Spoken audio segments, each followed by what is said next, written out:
Hello everyone, it's Shane Kanto, your Wasteland reviewer, and I'm here to review Volume 1 of Dune, House of Atreides graphic novel. And this is a prequel from Brian Herbert, and Kevin J. Anderson, Dev Pramanik, and Alex Gomeris, and focuses on, you have Leto Atreides as a teen being sent off to another world to gain some experiences, as his father wants him to be prepared to become the Duke of Atreides, House Atreides at some point in the future. We get introduced to a teenage Duncan Idaho, who's trying to escape the wrath of the Harkonnens on their home planet.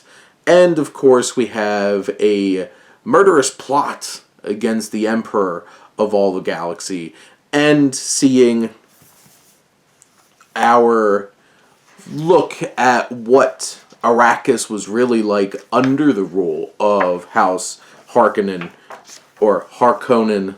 I don't know. All I know is David Lynch apparently thought it was Harkonnen, and Denis Villeneuve thinks it's Harkonnen, so we're just going to go with Harkonnen, because I like that movie better. But this is an interesting first volume of a graphic novel. I do really enjoy the styling of the drawings and everything, and there's some serious action in here. Like, you get to see Leto Atreides' father take on this giant bull. There's some very interesting kinds of things happening as we're first introduced to the planetologist, who becomes such a significant figure in the Dune books, who gets sent to Arrakis originally in terms of Pardot Kynes. There's a lot of characters, first of all, in this story, as it would be in a Dune story.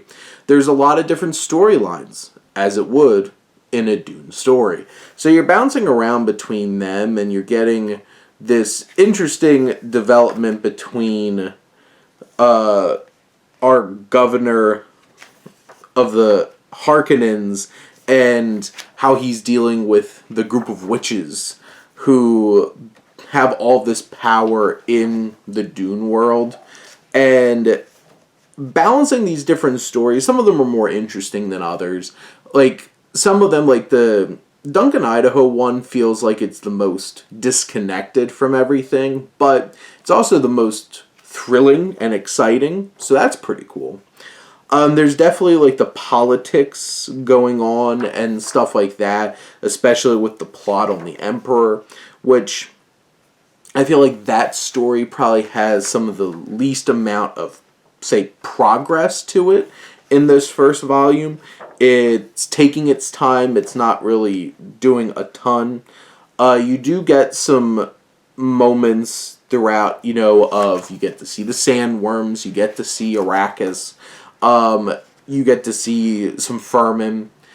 You almost, like, you're getting to the point where it's like, am I going to see a sex scene with the governor of the Harkonnens? I'm just like, I don't want to see this. It's an interesting, it really captures Herbert's very dense, very hard science fiction kind of world and existence that takes place.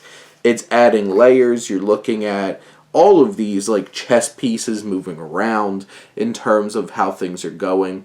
There's a lot of setup.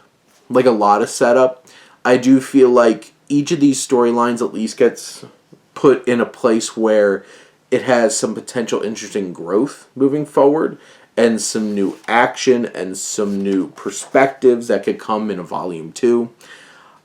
It's really, like, the artwork is fantastic. The world building is intriguing and interesting.